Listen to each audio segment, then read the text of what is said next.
Hello, YouTube. Yep. It's interesting. My head's cocked the same way his is.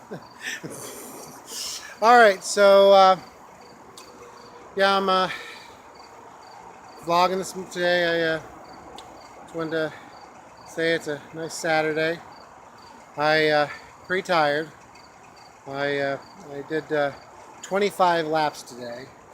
Um, yeah.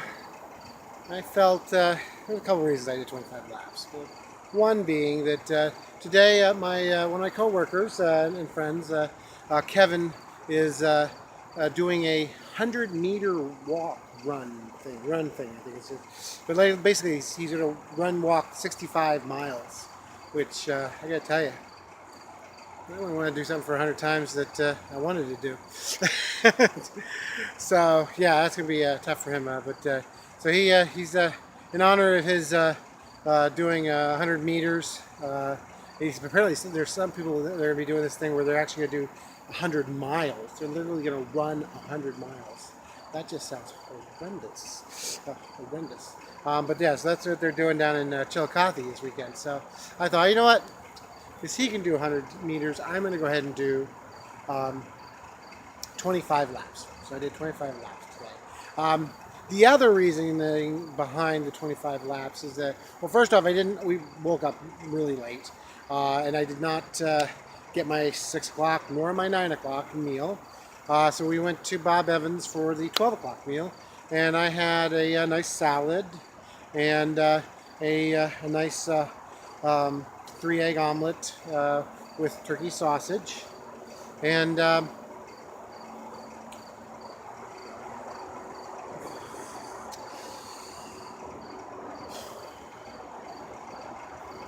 don't look at me like that.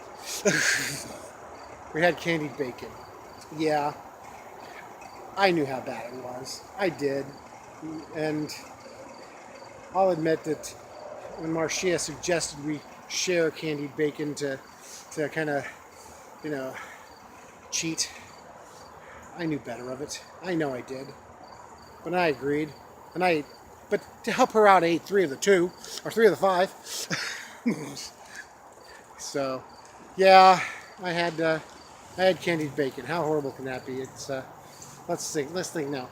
Salt, sugar, no nutritional value whatsoever. Probably will take me out of ketosis. Probably should have just eaten the pizza if I was going to have candied bacon later on. But it was really tasty though. I do recommend the candied bacon at Bob Evans. So I figured I skipped two shakes, and I had my one meal there. I did drink a shake at 3 o'clock, and I'm actually about to have a bar here about 6ish. But I did 25 laps. Did I mention that? So I cut out, then I made some laps. So you know what?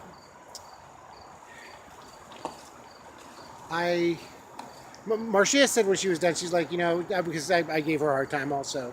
I said, I'm going to do extra laps. You need to do extra laps on walking. So she walked 40 laps this time, which is an equivalent of 4 miles. So, she made the extra effort also. But I gave her a hard time, and she said, well, after she finished the first 2.5 laps, which is when she would have been done, and had to do those other 15 laps, she thought, bacon was good, but it wasn't worth the extra 15 laps. And she's like, do you feel that way? I said, no, I'll be honest with you. All I could think was, I did an extra, that's 14 laps, because I did an extra 14 laps, because I usually do 11. So I said, did an extra 14 laps for bacon, candy bacon. Yeah, that was worth it. So, I won't do it all the time, but yeah, I'll be honest with you. I have no problem putting in extra effort for extra food. But that's who I am. And, hopefully that'll be what helps me out in the long run. So in the long run, I won't be cheating. I'll be, living normally. But if I live normally a little too normal, or the new normal, when I say that like that, I hate the new normal. I hate that concept of the new normal. Ugh, it just drives me nuts. It's like, you know what?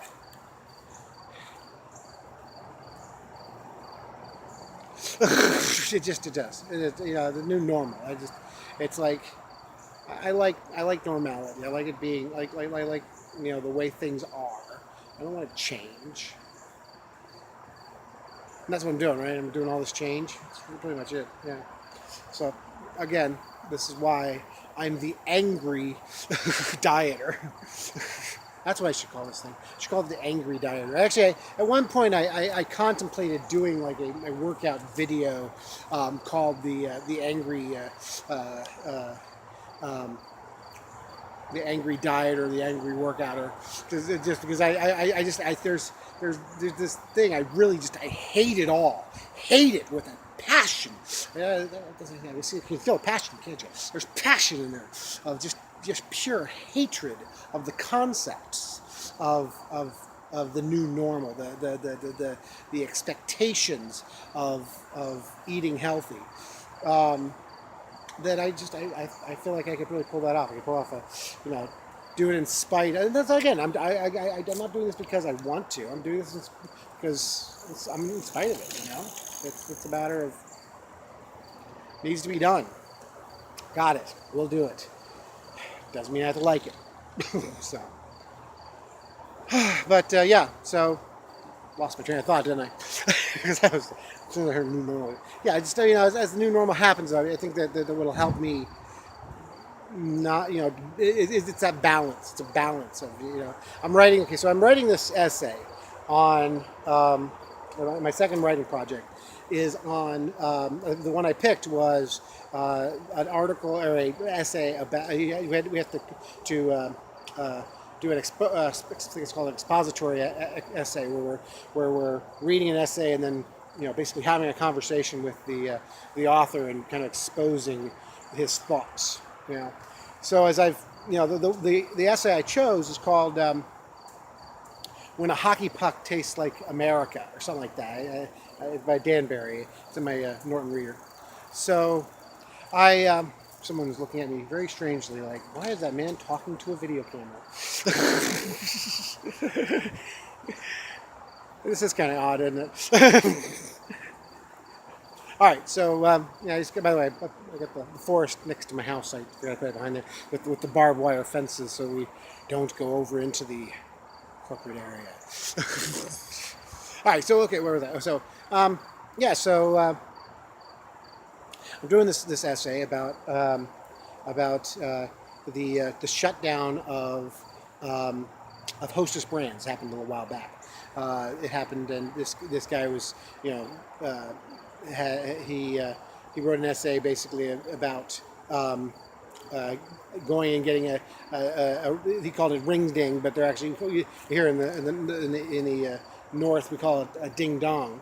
Yeah, Hostess ding dong, which is the little chocolate hockey puck looking one with the cream in the middle, And so but his thing is you can tell there's he's like dogging Hostess Brands the entire time. Just like how horrible these things that are one step removed from being the sole of a shoe, that we put into our body, and and just you could tell he's from this counter food culture of how horrible you are to eat the processed foods, So that's the culture, And so his first thing he says, though, and by the way, I've been dealing with this in my head, so that's why it's kind of come out this way. But because I've been trying to think of how to respond to this, because his first thing is he asks the question. He says, "Would you rather have a fresh baked pastry or a ding dong?"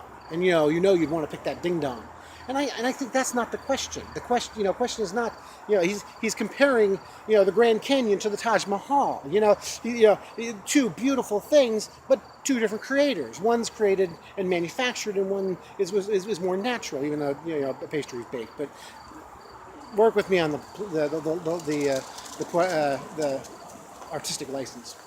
So another person look at me. I really needed to find a more private place to do this. All right, so then I'm in the parking lot, by the way. It's at work, not work, at home. So then at the end, he compares he's bought his little ding dongs, and he's gonna have them later. And now that they're shutting down the Hostess brands, he's gonna go ahead and have them clandestinely at night while his kids are up in bed asleep after eating kale chips and quinoa. Remember quinoa from earlier in our vlogging. Well, that's the thing. That's the comparison that he needs to be making. Is that it's not a fresh baked pastry versus a ding dong. His real comparison is this food culture of quinoa and kale chips to the American heritage of the ding dong or the Hostess, or for me it would be the tasty cake or the nutty bar. Those were always my favorites. When Hostess shut down, I didn't rush out and get one. I was not a big fan of the Twinkie. I remember the police officer in Die Hard, waxing just nostalgic about how wonderful the Twinkie is. He wasn't really waxing nostalgic. That's not the right word I want to use. He was all enamored by the Twinkie, and that would be. He was later went on to be Sam Winslow, and I can't think of the actor's name. If you remember the actor's name, and I'm talking about you, Cody, please put it down in the comments so that everyone can know the actor's name. But yeah, so he talked about how great Twinkies were. I was never a big Twinkie fan. I was never a big Ding Dong fan. Hostess, I was always the Hostess cupcakes, the orange ones. Actually, I think we talked about that, or didn't we? So yeah, but okay. So again, I lose track. Today is about losing track, by the way. But yeah, the comparison's wrong, and I need to write my essay and basically say there's a place for manufactured or these novelty pastries right next to the quinoa. Now, will I never ever eat another cupcake again? Heck no, I'm gonna have it. I'm going to get down to a weight where I can have it, and then when I have one, I'll make sure I do an extra 2 laps, because that's what a cupcake's worth. Candy bacon, 14 laps. Cupcake, 2 laps. That's where I'm at. Again, it's a matter of balance. I think that society in itself is not balancing itself. This food culture is all about the switching over to the healthy. I'll be honest with you. When I tried quinoa, it sucked. There was nothing there I liked. So I don't know. I'm sure someone will comment with a quinoa recipe that will knock my socks off. So have at it. I will look forward to smothering it in sugar and hoping it tastes better. Then can't do that either, because that's the devil's. That's the devil's ingredient, right? The sugar, the devil's ingredient. Monosodium glutamate, that's probably the second one. All right, so I've ranted and raved about different things, and I've talked to you, and people have stared at me like, what the heck is that man doing? But I do appreciate you listening and watching and enjoying a good rant. I want you to like, comment, subscribe, and hey, we're up to 23 subscribers. Yes, we are this close, 2 away from 25. Yes, I feel like we're really gaining. And by the way, for some reason, I was looking at like the statistics. There we go. The statistics, and people from like overseas have watched this. Yeah, so like. If you are from a foreign country and you are watching this right now and you're stuck with me until this time, please comment. I really want to know, because the fact that my diet has gone international, there's a certain amount of pride there. All right, so comment, like, subscribe, tell me about you. I thank you so much, and I appreciate your support and your listening to the rants of a man who just wants really to eat a pizza. John Boone, signing off.